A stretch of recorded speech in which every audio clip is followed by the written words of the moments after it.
हमारे memory training programme के दिन 2 में आपका स्वागत है। मैं तैयार हूँ कोच।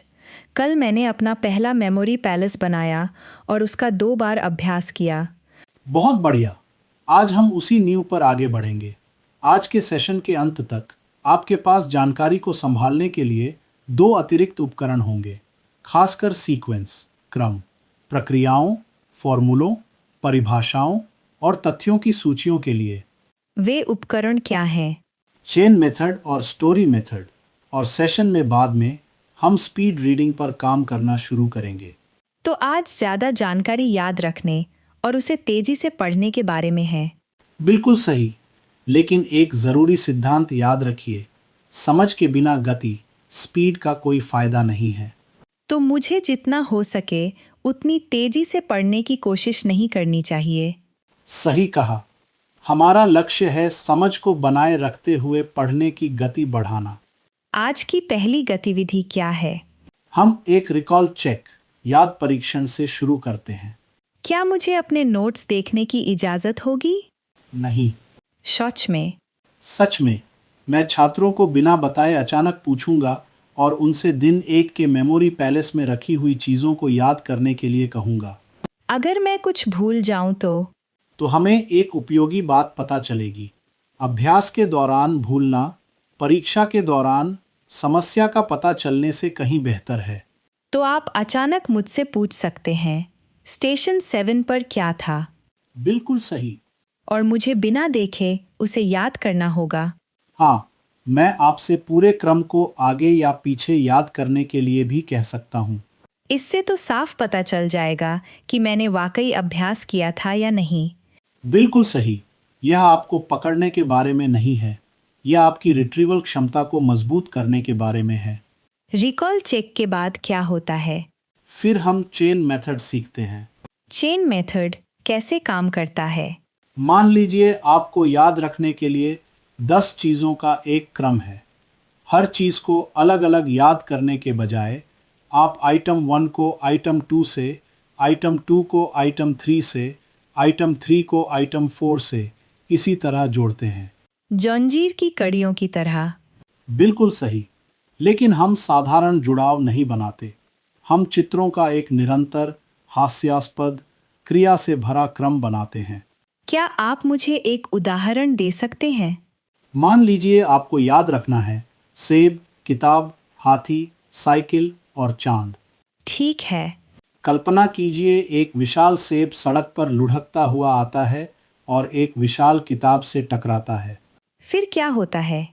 किताब अचानक खुल जाती है और उसमें से एक हाथी कूदकर बाहर आता है। और हाथी? हाथी बहुत तेज रफ्तार से एक साइकिल चलाता है। और साइकिल चांद की ओर उड़ती है। बिल्कुल सही। साइकिल आसमान में उड़ती है और चांद से जा टकराती है। यह तो बिल्कुल हास्यास्पद है। और इसीलिए यह याद रहने वाला भी है। तो हर चीज अगली चीज के साथ बातचीत करती है। बिल्कुल सही। सेब किताब से जुड़ता है, किताब हाथी से जुड़ती है, हाथी साइकिल से जुड़ता है, साइकिल चांद से जुड़ती है। और जब मुझे पहला चित्र याद आता है तो वह मुझे अगले चित्र तक ले जाता है। यही तो चेन जंजीर की ताकत है। यह तरीका खासकर कब उपयोगी होता है? यह क्रमबद्ध चरणों, प्रक्रियाओं, सीक्वेंस और फॉर्मूलों के लिए बहुत बढ़िया है, खासकर जब आपको एक चीज़ के बाद दूसरी चीज़ को क्रम में याद करना हो। तो अगर मेरे पास किसी वैज्ञानिक प्रक्रिया के चरण हो तो मैं उन्हें एक चेन में बदल सकता हूँ। बिल्कुल। मुझे किस चीज से बचना चाहिए? असंबंधित तस्वीरों का ढेर मत बनाइए। चित्रों को आपस में बातचीत करनी चाहिए। एक क्रिया को स्वाभाविक रूप से या हास्यास्पद ढंग से अगली क्रिया की ओर ले जाने दीजिए। तो यह एक मानसिक फिल्म बनाने जैसा है। बिल्कुल सही। एक निरंतर चलने वाली मानसिक फिल्म। अगला तरीका क्या है? Story method. क्या यह चेन मेथड जैसा ही नहीं है? ये आपस में जुड़े हुए तो हैं, लेकिन इनका उद्देश्य थोड़ा अलग होता है। क्या फर्क है? चेन मेथड में मुख्य जोर एक चीज को क्रम में अगली चीज से जोड़ने पर होता है। स्टोरी मेथड बहुत सारी जानकारियों को लेकर उन्हें एक छोटी, यादगार, हास्यास्पद कहानी में बुनता है। मैं स्टोरी मेथड का इस्तेमाल कब करूँगा? यह खास तौर पर तब उपयोगी होता है जब जानकारी स्वाभाविक रूप से कोई क्रम नहीं बनाती, जैसे परिभाषाएं, केस के नाम, तारीखें, शब्दावली के शब्द या असंबंधित तथ्य। क्या आप मुझे दिखा सकते हैं? मान लीजिए आपको 4 असंबंधित शब्द याद रखने हैं: वकील, 1947, माइक्रोस्कोप और बाघ। ठीक है। कल्पना कीजिए एक वकील एक विशाल जज की विग पहनकर कोर्ट रूम में दौड़ रहा है। फिर क्या होता है? वकील अचानक एक टाइम मशीन में कूदता है और 1947 में जा उतरता है। और फिर? 1947 में वह एक विशाल माइक्रोस्कोप निकालता है और उसमें से झांकता है। उसे क्या दिखता है?